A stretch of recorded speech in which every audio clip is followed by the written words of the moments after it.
Olha aí, gente, eu sou o João Luiz Azevedo e esse é o nosso Programão do João, gravando hoje aqui no Rio Café Comedy Club, uma casa muito, muito especial, aqui no centro do Rio de Janeiro, na rua Buenos Aires 53, uma casa administrada pela superprodutora cultural Fabiana Salaber. E hoje eu vou ter o prazer de conversar com a palhacinha, digamos assim, uma super atriz palhaça, Samantha Anciãs. Ela que participa do grupo As Marias da Graça, que eu queria muito conversar com ela, porque eu acompanho o trabalho desse grupo há muitos anos. Seja bem-vinda, Samantha Anciãs. Tudo bem com você? Obrigada, tudo bem, tudo bem. Assim, é claro que eu trabalhando na área de cultura, de divertimento, enfim, eu sei quem são as Marias da Graça. Mas conta um pouco para a galera que está chegando agora e não tem noção do que a gente está fazendo aqui, muito menos do que é as Marias da Graça. Conta para eles quem são as Marias da Graça. Bom, as Marias da Graça é o primeiro grupo de mulheres palhaças que se tem notícia, né, no Brasil. E esse ano a gente completa 34 anos de estarada. É um grupo de palhaçaria feminista, em que a gente tem uma missão, né, que é quebrar os paradigmas sociais e culturais com uma palhaçaria feita por mulheres. Né? Então a gente tem um foco, uma missão nas questões de gênero, né, nas questões que são pertinentes a esse universo diverso, né, das mulheres, de todo tipo de mulher, de todas as mulheridades. Uhum. E quem está com você nesse grupo? O grupo é formado por mim, né, pela Carla Conká, a Jenny Viegas e a Vera Ribeiro. O grupo já teve 7 palhaças no início da formação em 91, mas de 2003 para cá a formação é essa, de nós 4. Vocês 4. Você teve em cartaz, vocês estiveram em cartaz, agora no final do mês passado, início desse mês de maio, no espetáculo Um Musical de Palhaças, cada uma com seu quadril. Foi lá no Cidade das Artes, foram 2 finais de semana, 4 apresentações. Conta um pouco sobre esse espetáculo, que certamente vai voltar em cartaz, né? Sim, sim. O Musical de Palhaças, ele é dirigido pela Sueli Guerra, que é uma coreógrafa, né? Maravilhosa. Maravilhosa, super premiada.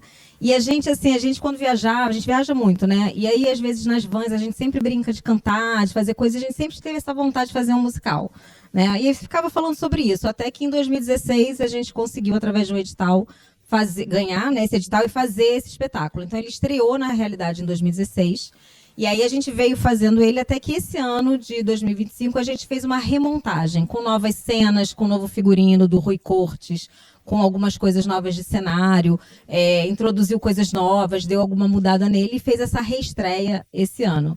O musical é uma audição, as palhaças chegam para uma audição, né, de um musical, e elas vão apresentando o que elas acham que tem de interessante dentro, né, da sua cartela ali de coisas para fazer, né?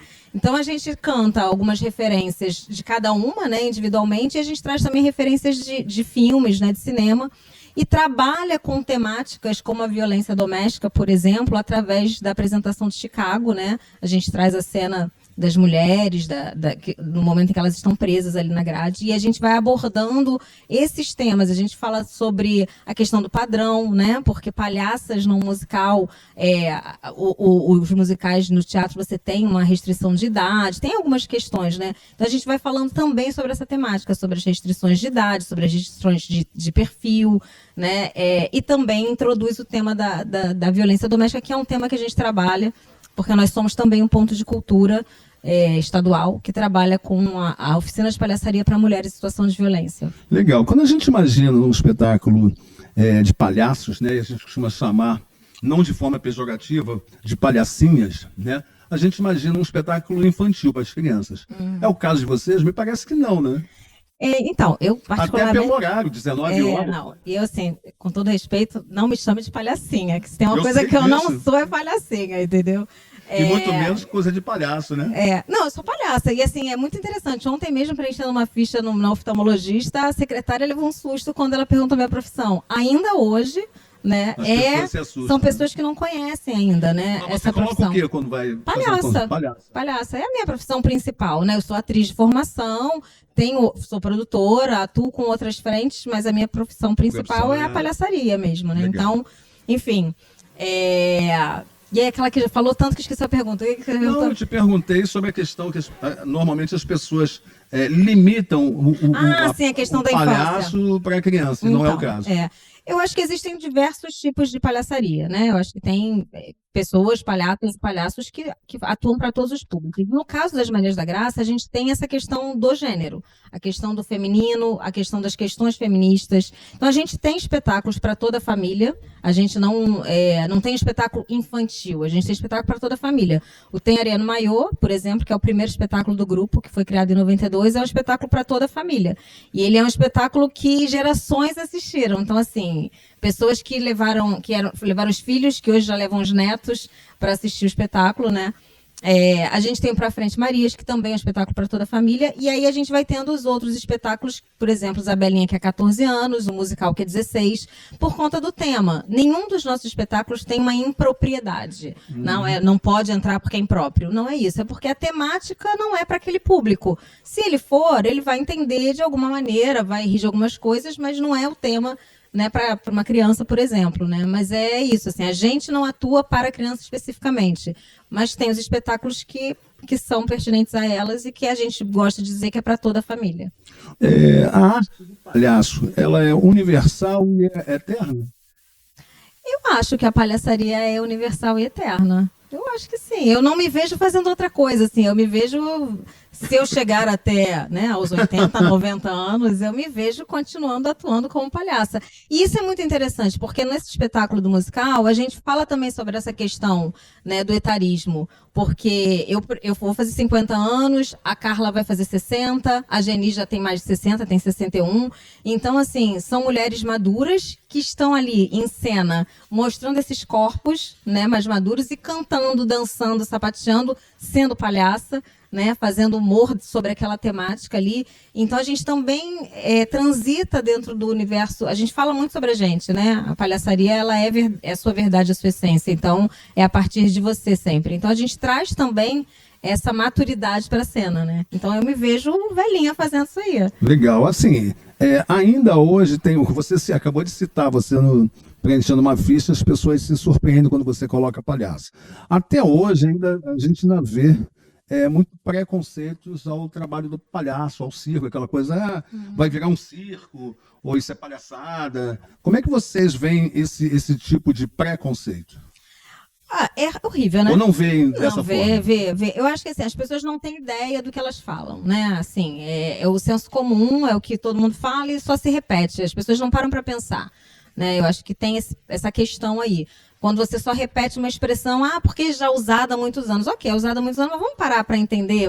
Por que se fala isso, né? Se você vai num circo, não tem nada de mais organizado do que um circo, porque para o cara uma mulher tá num trapézio, ele não pode cair dali. Então, aquilo ali é muito sério, o trabalho é muito sério, então não é bagunça. E o né? palhaço é o principal artista do circo, né? E a palhaçaria, ele ela traz pode a ser humanidade. mágico, trapezista, contorcionista, apresentador, Sim. ele dá cambalhota pra frente, cambalhota pra trás, cospe fogo. Eu não sou de circo tradicional, então assim, não é um lugar que eu posso falar com propriedade, mas assim, como público de circo, o palhaço ou a palhaça de circo é quem traz a humanidade, né? Porque todos os outros artistas são quase invencíveis, né? Como plateia. Você olha aquilo e você fala, isso eu nunca conseguiria fazer. Mas quando a palhaça entra em cena, você fala, acho que talvez isso eu possa fazer, né? Porque quem pode errar, quem pode cair, quem pode, né, te trazer a leveza, né, da situação. Você está no grupo desde 2003, já vão 22 anos. Como é que você chegou no grupo? Como é que você se interessou em integrar o grupo As Marias da Graça? Então, eu fiz escola de teatro e aí no meu último período eu fiz CAL. Eu fiz CAL, me formei em 97. E no meu último período da escola, a gente teve essa matéria que na época chamava Clown Moderno, né? Não falava palhaçaria ainda. E quando eu comecei essa aula, eu me apaixonei. Eu falei, cara, é isso que eu quero fazer. Eu quero ser isso pro resto da minha vida. Vou ser atriz, mas eu quero ser palhaça, né? E aí eu continuei trabalhando com o meu professor na época, que a gente montou uma companhia, ficou 2 anos trabalhando. Quem era o professor? Thierry Tremurru. E aí a gente ficou durante 2 anos trabalhando juntos, com outras pessoas, com outros amigos. E depois o grupo se desfez, enfim, né, por questões da vida. E as Marias da Graça já existiam há 12 anos, né, quando eu as conheci. E já era uma referência. Já né? era referência, já eram famosas, né? Então, assim, eu brinco que quando saía um espetáculo meu, né, que a gente estava em cartaz, chamava Esportíssimo, saía um pequenininho e aí saía as Marias da Graça enorme na mesma matéria, né? Era super divertido, porque era uma época de Olimpíadas, elas estavam com espetáculo, a gente também, enfim. E o meu marido na época, que não é mais hoje marido, o Vlad, tocava com elas, era baterista de um dos espetáculos e era produtor na época delas. E aí estavam precisando de uma pessoa para substituir a Carla, que ia sair em turnê como atriz. E aí eu fui, a Carla Conká, ia sair em turnê como atriz e eu fui substituir a Carla, fui fazer um estágio. Eu fiz um espetáculo com a Carla Conká, banheiro feminino? Nossa! Fiz na Suan.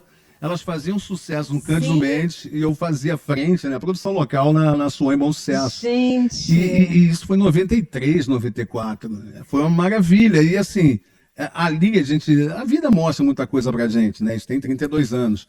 E ali eu pelo menos percebi que nem tudo que dá certo aqui pode dar ali. Porque o grande barato do espetáculo, ainda em Ipanema, era a brincadeira com pobre, com suburbano. Você assistiu o espetáculo? Não assisti, eu não conheço. Em determinado momento, se brincava com as pessoas que gostavam de Elimar Santos, gostavam de Vando. É só que quando a gente foi fazer na Suan, em Bom Sucesso, todo mundo gostava de Vando, todo mundo gostava de Elimar Santos. Então aquela piada que funcionava muito em Ipanema, sacaneando quem gostava do Vando e do Elimar Santos, ali você jogava piada e as pessoas, legal, bacana. Isso só um ponto. Então o espetáculo era de muita referência, de muita brincadeira contra o suburbano, que aquela caixinha é a mulher que tomava conta do banheiro feminino, né? E tinha muito disso, era o lado das chiques, né? Que eram as mulheres que ficavam realmente no banheiro, e tinha a caixinha, a piada toda em cima dela. E a piada era toda em cima disso. Aí você chega num teatro de 600, 700 lugares em Bom Sucesso, teatro lotado, que a divulgação era bacana e tal, e as pessoas não riam, porque as piadas não eram para eles. É como se você desse murro em ponto de faca. Você não estava falando com aquela gente, entendeu? Entendi. É meio japonês para ele. A gente achando que está sacaneando Elimar Santos, as pessoas adorando em você estar falando de Elimar Santos. Enquanto em Ipanema as pessoas riam por causa da não identificação e achando que aquilo era uma forma pejorativa, ali estava tudo certo. Então, ali em 93, 94, eu percebi que a linguagem modifica de bairro para bairro. Ipanema, Bom Sucesso. Eu não posso falar porque eu não assisti, né? Eu não conheço o espetáculo, então, assim... Da Regiane Antonini. Sim, foi muito famoso, eu sei que o Banheiro Feminino fez muito sucesso, mas eu não assisti, então não posso falar. Mas o que eu poderia pontuar, não especificamente do banheiro, mas na questão da comédia para a palhaçaria, e que é uma coisa que a gente tem muito cuidado, é que é esse rir do outro, né? Quando você aponta o outro, quando você ri do outro, isso pra gente como palhaça não funciona, né? Então a palhaçaria, sim, ela é engraçada e ela é universal em qualquer lugar que ela vá, até quando você leva para outros países, porque ela não está falando de um universo de alguém, ou ela está falando do meu universo, né? Ela está falando de mim, ela está trazendo as minhas dores, as minhas tragédias, as minhas questões que não são socialmente aceitas, e trazendo para dividir com a plateia. E a plateia se identifica com isso, e aí ela ri junto comigo, né? Então, assim, eu acho que isso é o bacana da palhaçaria, né? A gente pode levar para qualquer lugar que ela vai ser... As pessoas vão rir daquilo da mesma maneira, né? Quando o grupo de vocês foi formado, você iniciou nosso bate-papo falando que foi o primeiro grupo feminino de palhaças, né? Sim. Que se tem notícia, a gente gosta de falar assim, porque vai que aparece... Mas hoje, 2025, sabe se tem outros grupos femininos de sim, palhaços sim. pelo Brasil, pelo Rio de Janeiro? Sim. Hoje, o que acontece? Depois das Marias da Graça, as Marias da Graça são precursoras, né? Na palhaçaria. Já tinham algumas palhaças, né? Antes do grupo se formar, já existiam palhaças, óbvio. Mas nesse modelo de palhaçaria, né? Vinda do teatro, né? Deixar claro que não estou falando de palhaças de circo, né? As Marias foram a precursora em formato de grupo. Primeiro grupo. E depois das Marias da Graça, hoje a gente, quando começou lá atrás, olhava para os lados e não tinha, olhava para trás e não tinha referência. Hoje em dia nós somos referência, né? Então, assim, depois da gente, centenas e centenas de outras mulheres viraram palhaças, são palhaças, né? E o Brasil é um dos lugares, assim, incrível. A gente realiza um festival internacional de palhaçaria chamado Esse Monte de Mulher Palhaça, que esse ano vai para a 10ª edição. São 20 anos de festival, porque ele é bienal. E a gente realizou ele em 2005, aqui no Rio de Janeiro, a primeira vez. Foi o primeiro festival realizado nas Américas de palhaçaria feminina. E aí existia muito assim, uma palestra de São Paulo, traz pra cá, a palestra de Recife, traz pra cá. E a gente falava, faz o de vocês. E assim elas foram fazendo. Hoje em dia o Brasil tem mais de 20 festivais de palhaças. Só no Brasil, só de mulheres palhaças. Caramba. E aí tem alguns festivais que são né, de uma palhaçaria não binária, e que são festivais de palhaças, porque aí também a gente tem que trazer, né, esse outro lugar aí, né, dessa diversidade. E essa palhaçaria feminina aqui no Brasil, ela é um boom. Realmente, hoje em dia, são muitas e muitas mulheres palhaças, em todos os lugares. Assim, quando a gente faz o festival, a gente fica catando de onde a gente ainda não trouxe, né? Aí a gente vai lá para cima, para o norte, ver se a gente descobre alguma palhaça nova que não tem acesso, né, a essa ponte, né, Rio-São Paulo, para estar trazendo, para estar, né, fortalecendo essa mulher, divulgando essa mulher, para que ela venha trazer o seu trabalho para cá, enfim. E assim a gente vai construindo esse universo de mulheres. Legal. Eu vi na tua página, né, que você, além de palhaça, você se descreve como produtora e atriz. Agora, cartomante, benzedeira reikiana, umbandista. Pois é. Fala um pouco desse teu lado aí, desse teu lado místico. Nossa Senhora. Então, agora sábado é dia de Santa Sara, né? Uhum. E, enfim, eu sou uma bruxinha desde que nasci. Meu nome é Samantha, não é à toa, né? Acho que nada é por acaso. E sempre bebi na fonte do mundo holístico, do esoterismo. Sempre gostei bastante disso. E aí, conforme a maturidade, fui estudar, né? Fui entender melhor isso. E aí, desde 2016, comecei meu processo realmente de estudar as questões. Aí, fiz formação em Reiki, né? Tenho Reiki 1, 2 e 3. Sou umbandista de coração há muito tempo, mas verdadeiramente de estar trabalhando numa casa há 1 ano, né? Estou engatinhando ainda na Umbanda. Sou benzedeira de coração também, enfim, e sou cartomante. Trabalho com cartomancia desde 2021. Caramba. Atendo de forma remota e às vezes presencial, mas é bem pontual o atendimento presencial. É mais online? Eu trabalho remoto de forma online, sim. Muitos clientes? Bastante, assim, não sou uma cartomante famosa, né? Ainda. Até porque não é o meu principal trabalho, né? Então, assim, o meu trabalho principal é mesmo a palhaçaria, é a arte. Então, a cartomancia, ela vai se adequando à minha agenda. Eu vou abrindo a minha agenda na medida em que o meu trabalho com arte vai permitindo, né? Uhum. Então, também eu não divulgo tanto, não faço tanto alarde, mas tenho uma cartela de clientes bacana, assim, eu vou trabalhando o meu nicho ali devagarzinho. Eu acho interessante, porque eu conheço outros atores que também leem carta, leem mãos, búzios, amigos até. E eu acho sempre interessante porque eu não acredito em nada disso. Uhum. Até o dia que alguém só faltou falar a cor da minha cueca. Falou tudo, né? Então, quer dizer, assim, não acredito, graças a Deus, né? Assim, é bem brasileiro, né? História bem brasileira. Mas você já falou como é que você divide, né, a tua atuação na área de produção cultural e esse lado. Vamos voltar um pouco a palhaçaria. Como é que você chegou? Como é que você viu que o teu barato era esse? Então, é que a gente entrou no assunto e depois saiu, né? Então, aí na escola de teatro eu fiz a formação, vi que era isso que eu queria fazer, entrei para o grupo em 2003 para estagiar, seria um estágio, e já se vão, quantos anos? 22 anos. 23 anos. E aí já se vão 23 anos, assim, realmente é o lugar onde eu sou eu, sabe? Assim, acho que a palhaçaria, ela me proporciona ser quem eu sou verdadeiramente, né? Ela me dá a liberdade de ser quem eu sou. É um lugar de muita coragem, porque você se mostra as suas vulnerabilidades, sua fragilidade, né? Mas, ao mesmo tempo, ela me enriquece muito, né? E ela me leva verdadeiramente, não só fisicamente, a lugares que talvez eu nunca tivesse ido se eu não fosse palhaça, né? Mas também nesse contato com a plateia, na troca com o público, né? No acesso, quando você está fazendo o trabalho, né? Com a sua palhaça dentro daquele espetáculo, daquele tema. Enfim, então Vocês fizeram 4 apresentações, né? Sim. A última semana de abril e a primeira de maio. Por que somente 4? Não rolou de fazer um mês inteiro? Então, a gente propôs um mês, mas a Cidade das Artes trabalha nesse formato de 2 finais de semana, né? Uhum. Então, era uma proposta da casa. Foi uma proposta da casa pra gente e a gente topou fazer. E foi um sucesso. Foram 4 dias, assim, casa lotada, de gente voltando Foi uma coisa muito mágica, porque a gente não faz temporada. A gente viaja muito, faz muito espetáculo em turnê, circulação. Temporada é muito raro. E essa temporada deu um gás, assim, deu uma coisa, sabe, de estar... Nossa, foi muito lindo, muito lindo. A gente está pretendendo trazer para outros espaços no Rio. Estamos namorando aí alguns teatros, estamos em momento de conversar para ver o que vai acontecer.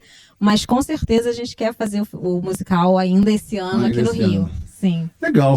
Falei com você, eu sou João Luiz Azevedo, esse é o meu Programão do João.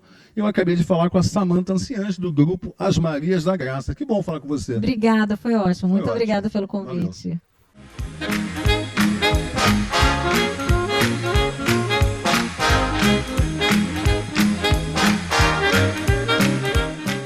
Vejam esta maravilha de cenário. É um episódio relicário que o artista, num sonho genial, escolheu para esse carnaval. E o asfalto como passarela será a tela do Brasil em forma de aquarela. Caminhando pela sertania do Amazonas, conheci vastos seringais. E no Pará, a ilha de Marajó, e nas velhas cabanas do Timbó. Caminhando ainda um pouco mais, deparei com lindos coqueirais. Estava no Ceará, terra de Irapuã, de Iracema e Tupã. Fiquei radiante de alegria quando eu cheguei Na Bahia. Maravilha, maravilha, maravilha. Eu sou João Luiz Azevedo, esse é o nosso Programão do João. Eu tenho o maior prazer em estar conversando, começar a conversar com Silas de Oliveira Júnior, sambista e ourives. Da mesma forma que o pai dele, o grande compositor Silas de Oliveira, como é que se pode dizer? Fazia belas pérolas musicais, você faz a mesma coisa, sendo ourives nas tuas joias, né, ô Silas? É isso aí, um prazer estar aqui com vocês. Pô, maior Programão prazer. do Maior João. prazer. Isso aí, eu também sou ourives, além de ser sambista, compositor, ritmista. Ritmista, né? Também Legal. trabalho com arte cênica, né? Faço umas, chamamos de figuração, participação na Rede Globo, nas novelas, Isso, filmes e séries, e também sou ourives. legal. Silas, teu pai morreu há 53 anos. Você tinha que idade quando ele morreu? Eu tinha 8 anos, 8 anos. quando ele Qual faleceu. qual é a lembrança que você tem do teu pai, Silas de Oliveira? A lembrança que eu tenho é aquelas grandes reuniões que tinham dos sambistas, né?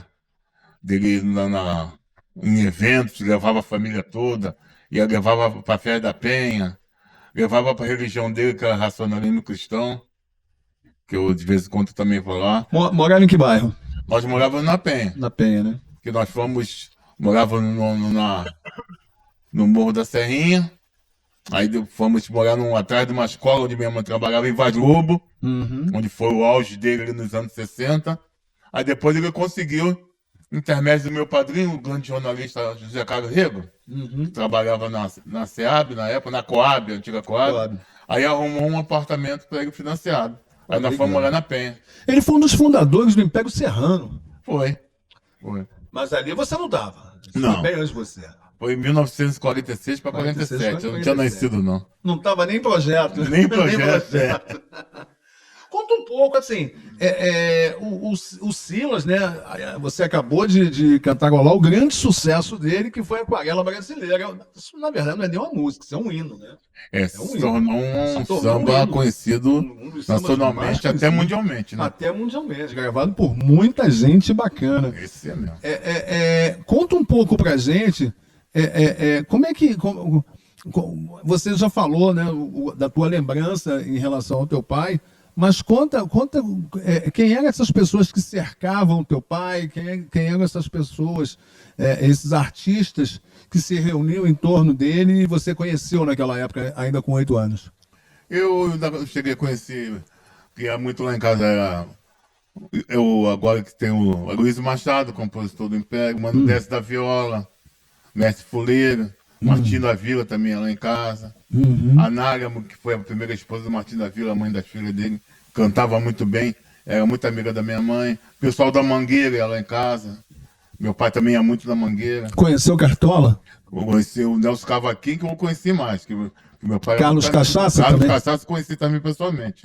Maravilha. Quando eu muito novo, ainda a última homenagem que fizeram ao Carlos Cachaça, eu participei. Junto com a Maravilha. Marília Barbosa. Uhum. Porque foi a diretora do espetáculo, ali no João Caetano. Isso. Assim, eu sempre cruzo com ele, né? A gente vai muito a teatro, a gente está sempre se Isso. esbarrando nas estreias ou não, a gente está sempre se vendo. E o Silas Oliveira é uma grande figura, né? Porque, primeiro, é uma figura muito simpática e ele está em todas, né? Está sempre nas estreias, está sempre nos lugares, nos melhores lugares, e as pessoas, conhecendo você ou conhecendo a tua história ou não, te recebem sempre muito bem. Além desse teu trabalho de ourives, você também tem um trabalho de compositor e cantor. Você faz shows? Onde é que você se apresenta normalmente? Como é que é isso? Normalmente, quando tem homenagens a meu pai, né? Eu não sou aquele artista assim, solo que gravei e fiz aquilo. Canto mais música do meu pai, sou compositor. Quando tem projetos que eu faço, também produtor, faço projetos em relação à homenagem ao meu pai, à homenagem à minha mãe. Aí eu canto e às vezes as pessoas convidam a gente, né? Como você me convidou, é meu amigo, os amigos também convidam. Já fui fazer show em Florianópolis, São Paulo, eu vou sempre. Então, quando chamam o Silas de Oliveira, a gente vai apresentando ele. Legal. Cantando o samba dele, geralmente. Cantando o samba dele. Outra coisa, você também é Império Serrano, hoje em dia? Sou Império E tem que ser, né? Sou Império, nasci lá dentro, minha segunda casa. Legal. Hoje em dia eu faço parte da aula de compositor do Império. Legal. Qual é a situação do Império Serrano nos dias de hoje? A situação do Império Serrano, no último carnaval, aconteceu o trágico incêndio. Aí a escola não disputou. Continua no só grupo participou. especial? Não é um grupo especial. Está no grupo de acesso, que é a série Ouro, que desfila nas sextas e sábados. Mas esse ano a gente vai vir aí. Já vai apresentar o enredo já, talvez até mês que vem. E a gente vem aí marcando presença no Carnaval Carioca. Legal. Dentro da trajetória que o Império sempre teve. Se eu não me engano, não. Martim da Vila gravou teu pai. Né? Eu acho que a grande gravação, a grande gravação da Aquarela Brasileira foi Martim Porque da Vila. a Aquarela Nos Brasileira é anos o 70. samba enredo. O samba enredo, depois que passa na avenida, não é explorado. Não é explorado. Não é gravado. E o Martim da Vila teve essa ideia de gravar o samba enredo, aí que foi que expandiu a Aquarela Brasileira. E tá aí até hoje. As pessoas têm referência pela gravação do Martim da Vila. Isso aí, foi ele que foi o grande apresentador desse samba. Dessa Pô, obra. bom. Porque o samba ficou Foi no 64. passado. Então, ele é que trouxe o samba para Igual o outro os dias samba do atuais. Império que virou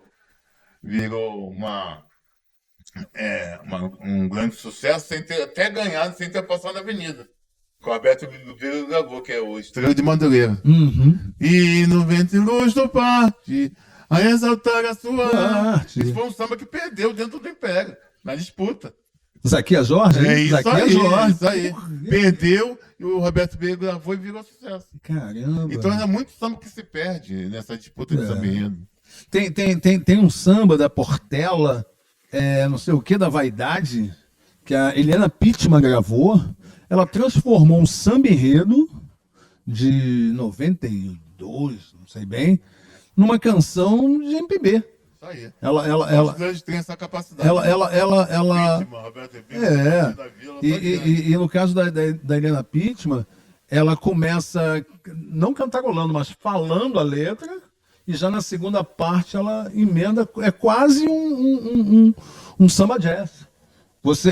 Quem não conhece, claro, quem não conhece não vai perceber, mas quem não estiver atento, mesmo conhecendo a letra, não percebe que aquilo ali, ela está falando da escola de samba, né? Aquela coisa da vaidade, eu sou vaidosa, eu sei que sou. Você pensa que é o elogio de um homem para uma mulher. E, na verdade, é o autoelogio de uma escola de samba, que era a Portela, para a própria Portela. A vaidosa. Então, quer dizer, a maneira como os grandes cantores cuidam de obras, como você falou, talvez se não fosse relançado pelo Martim da Vila, ou no caso da Helena Pittman, ia ficar, ou a própria Bete Carvalho, que você citou, também não teria, né? Ia ficar na A escola. Simone gravou também sambas enredos, enfim, né? Da Ilha também tem Da samba Ilha gravado, também. né? Então são sambas. Hoje em dia, o samba de hoje, infelizmente, a gente nem lembra mais. Uhum. Os das antigas eram bem diferentes, bem melodiados. A letra era bem mais sofisticada e a gente lembra até hoje. O que acontece aí. Eu comentei no meu bate-papo anterior com o Marcelo, filho da Léa Garcia, sobre a morte da mãe dele e tal. E eu fiz uma. Na verdade, não é brincadeira, é uma verdade que eu trago comigo. Né? A gente sabe que teu pai faleceu numa roda de samba. Foi, uma Né? roda de samba. Você estava com ele? Não, você Não, você não, era moleque.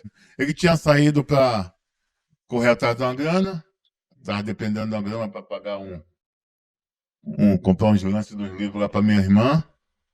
Foi na editora, pediu, a editora não quis dar, falou que não tinha advance nenhum para ele. A editora Tava nunca sambista, tem, né? Aí foi para a roda de... Aí um amigo eu vi aqui no ponto de compositores que tinha aqui, no 3 de maio tinha aqui. Os amigos convidou assim, tem uma roda lá no Asa amanhã, hoje à noite, lá no Botafogo, vamos arrumar um Didinho lá. Didinho é dinheiro pra sambista. Aí foi, quando ele tava cantando, ele teve um infarto fulminante e morreu. Tem morte melhor? Não. Não Aí tem. no dia seguinte a editora mandou 2 coroas enormes. valia o dobro que ele pediu. O que ele pediu. Pra morte tem um dinheirinho guardado lá, né? Hipocrisia. Mas a morte dele foi sensacional. Infelizmente eu era muito novo e ele também era novo, né? 55 anos. 55 anos, caramba. Mas eu acho que foi pra glória. Pra glória, né? Hoje em dia virou orixá já. Isso aí. E Preto a, gente, velho. e a gente ouve as músicas dele até os dias de hoje, né, cara? Meu drama é né? Sinto abalar da minha calma, embriagada minha alma, efeito da sua cedo. Roberto B. gravou. Oh, minha romântica senhora, a tentação, não deixes que eu venha sucumbir nesse vendaval de paixão. E por aí vai.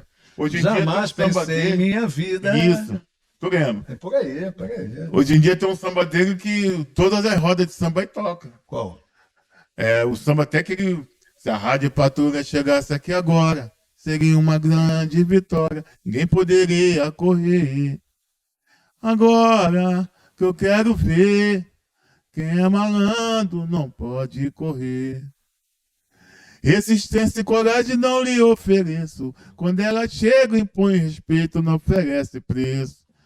Esse samba virou ponto de macumba. Caraca! Do seu Zé Pilintra. Tá vendo? É mole? E é da roda toda e não tem gravação oficial. Maravilha. Você, além de cantor, compositor, eu já anunciei, você é ourives. Como é que está o mercado da joia atualmente no Brasil, em especial no Rio de Janeiro? No Rio de Janeiro tá meio difícil, porque devido à violência, né? Não dá para sair mais com Você joia, não né? consegue mais usar uma joia, porque Nada. não dá que... Aliança de aço, que senão... Você não consegue andar porque, infelizmente, vai ser assaltado. E o preço do ouro é um preço um pouquinho acessível. Uma grama do ouro tá um preço aí que ficou um pouquinho caro de fazer uma joia. De repente o doutor, eu queria fazer uma joia para ele, vai se formar em advogado, vou botar um anel bonito. Mas vai usar só para onde não tem assalto. Aí, Vai levar no bolso e colocar na hora. aí a bijuteria hoje em dia é muito vendida. Por isso, as pessoas gostam de andar, né? Botar um enfeite assim e tal. Mas o ouro tá muito difícil. Muito difícil mesmo. Infelizmente, nossas autoridades estão correndo até para melhorar aí, mas por enquanto ainda está complicado. Legal.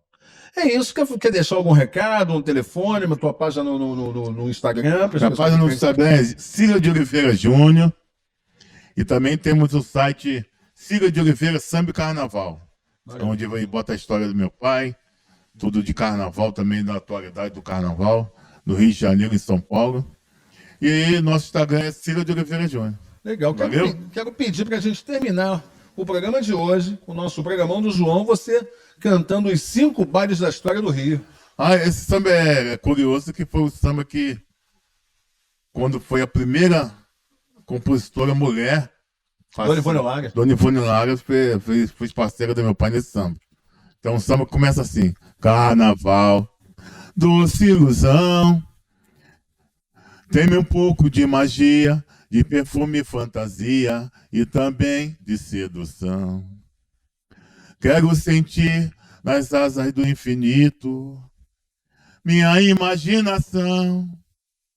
Meu e meu amigo Orfeu, sedento de orgia e desvareio, cantaremos em sonhos os 5 bailes da história do Rio, quando a cidade completava 20 anos de existência. Nosso povo cantou, em seguida era promovida a capital, a corte festejou. Iluminado estava o salão na noite da coroação. Daí, do esplendor da alegria, a burguesia fez a sua aclamação, vibrando de emoção. O luxo e a riqueza imperou com imponência. A beleza fez presença, comemorando a independência. Maravilha! Ao erguer a minha taça. Aí, Império Serrano ia, aquela avenida do Presidente Vargas era enorme, o desfile, né? Maravilha. Eu sou João Luiz Azevedo, esse é o camarada Silas de Oliveira Júnior, e esse é o nosso programão do João, terminando a edição deste final de semana. Valeu, obrigado, tamo junto. Silas. Valeu. Lembrando sempre que as imagens trata do som é meu amigo Fábio Rios. E agradecendo sempre a quem está nos assistindo. Eu peço sempre o seu like no canal, comente e, se gostar, envia para os amigos. Isso é muito importante para nós. Muito obrigado e até a próxima semana.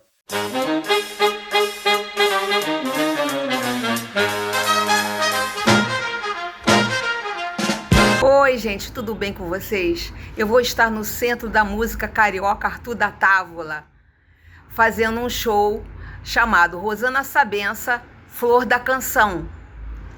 Então eu vou estar cantando Caetano Veloso, Ivan Lins, Nana Caymmi, Elis Regina, Gonzaguinha, Tom Jobim, Nana Caymmi, e uma gama de compositores excelentes, maravilhosos. Conto com vocês para estarem lá comigo. Vão estar comigo também Marcelo Guimarães, pianista, Dudu Baltar, baixo e guitarra, bateria Luizinho Sobral e os convidados especiais Henrique Portela, cantor, Renato Roquete, que trabalhou muitos anos com a Marina Lima, e o nosso querido Macau, de Olhos Coloridos, tá?